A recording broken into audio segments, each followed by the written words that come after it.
Mais um caso lamentável de imprudência no trânsito que levou a um acidente grave. Um motociclista morreu hoje ao tentar fazer um retorno irregular na Avenida Coronel Teixeira. Por causa desse acidente, a via foi interditada por 2 horas e gerou muito transtorno.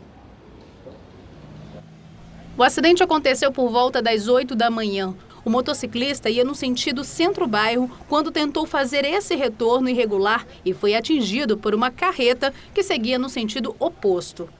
De acordo com os peritos, a vítima tinha cerca de 30 anos. Ele não tinha nenhum tipo de documento com ele. Ele sofreu ferimentos na cabeça. Dá para averiguar se ele estava com capacete, se ele estava sem capacete? Ele estava portando, o capacete. Não sei se ele estava utilizando no momento, Nós vamos averiguar depois.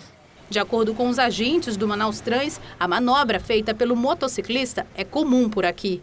Infelizmente, os condutores fazem esse retorno que é indevido. E você pode ter certeza que a 50 metros tem um retorno regular, sinalizado, mas mesmo assim, principalmente motociclistas fazem esse retorno e foi o que aconteceu. Dessa vez, ele não teve sucesso aqui na infração e foi atingido. Aí veio a óbito.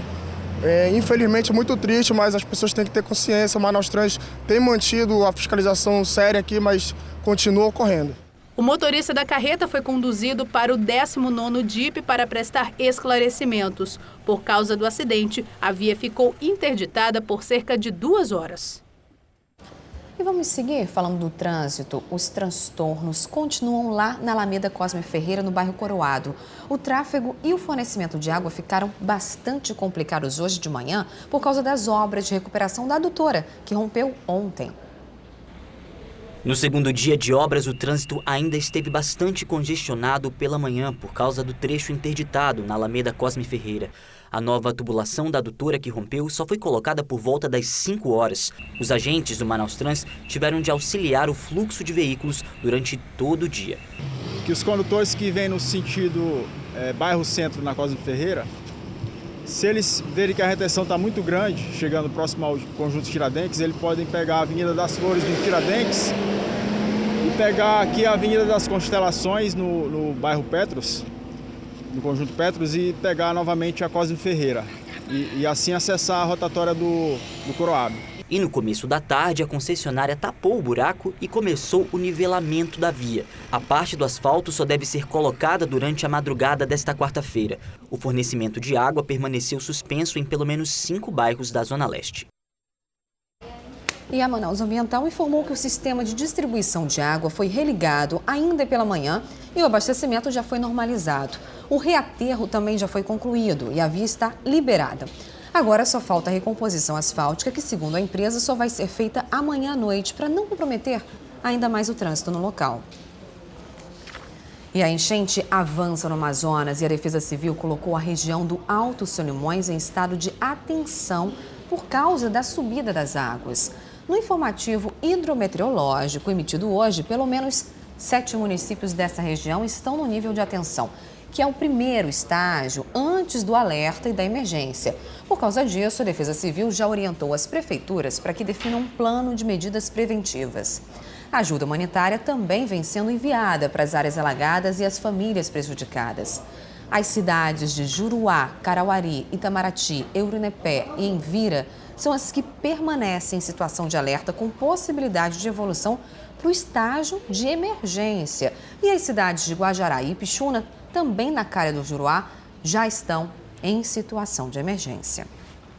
Agora vamos mudar de assunto. Os advogados da OAB pedem a suspensão do contrato com a empresa Humanizare, responsável pela administração dos presídios aqui no estado.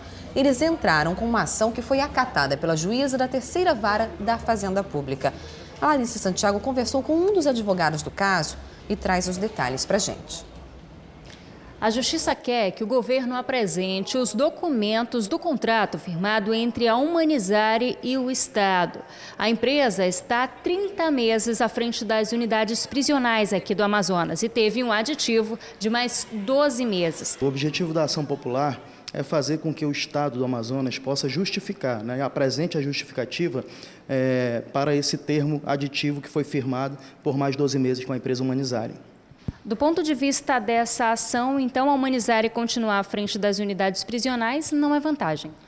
Tendo em vista as informações que chegaram ao nosso conhecimento, tendo em vista as multas que foram aplicadas à empresa pelo descumprimento das obrigações impostas pelo contrato, então nós entendemos que não é vantagem que a empresa Humanizare permaneça à frente da administração dos presídios.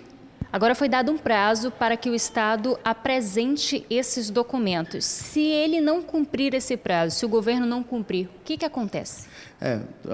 Após o término do prazo, após a publicação e o término do prazo, então o Estado não cumprindo o que foi estabelecido na decisão, ele estará sujeito a uma multa diária, a ser estabelecida ainda pelo juízo.